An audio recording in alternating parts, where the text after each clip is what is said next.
આગાહીના સૌપ્રથમ વાત કરવી છે હવામાનની। હવામાન નિષ્ણાંત અંબાલાલ પટેલની આગાહીની કે જ્યાં તેઓએ આગાહી કરી છે આગામી દિવસોમાં ગરમીમાં ઘટાડો થશે।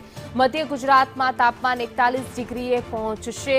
સાથે જ ઉત્તર ગુજરાતમાં તાપમાન 41 થી 42 ડિગ્રી રહેશે।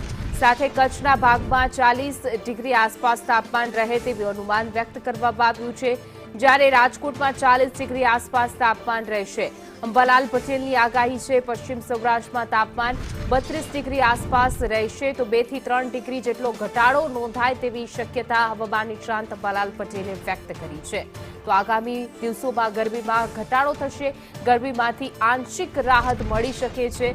મધ્ય ગુજરાતના ભાગોમાં 41 ડિગ્રી તાપમાન રહે તેવી શક્યતા છે, તો ધીરે ધીરે 40 ડિગ્રી થશે। ઉત્તર ગુજરાતના ભાગોમાં તાપમાન 41 થી 42 નીચે તાપમાન રહે તેવી પણ શક્યતા વ્યક્ત કરવામાં આવી છે।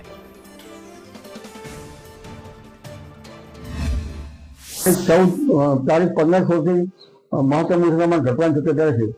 લગભગ મધ્ય ગુજરાતના ભાગમાં 41-42 ડિગ્રી સેલ્સિયસથી પણ નીચું મહત્તમ ઉષ્ણતામાન ધીરે ધીરે આવવાની શક્યતા છે।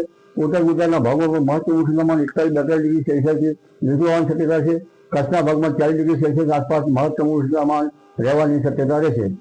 દક્ષિણ સૌરાષ્ટ્રના ભાગોમાં મહત્તમ ઉષ્ણતામાન 40 ડિગ્રી સેલ્સિયસથી નીચું આવવાની શક્યતા રહેશે। પશ્ચિમ સૌરાષ્ટ્રના ભાગમાં મહત્તમ ઉષ્ણતામાન 32 ડિગ્રી સેલ્સિયસ આસપાસ અને કેટલાક ભાગમાં 34 ડિગ્રી સેલ્સિયસ આસપાસ અને જામનગરના ભાગોમાં 34-35 ડિગ્રી સેલ્સિયસ આસપાસ રહેવાની શક્યતા રહેશે। દક્ષિણ ગુજરાતના ભાગોમાં મહત્તમ ઉષ્ણતામાન લગભગ 32 ડિગ્રી સેલ્સિયસ કોઈ ભાગમાં, કોઈમાં 33 થી 36 ડિગ્રી સેલ્સિયસ આસપાસ રહેવાની શક્યતા રહેશે।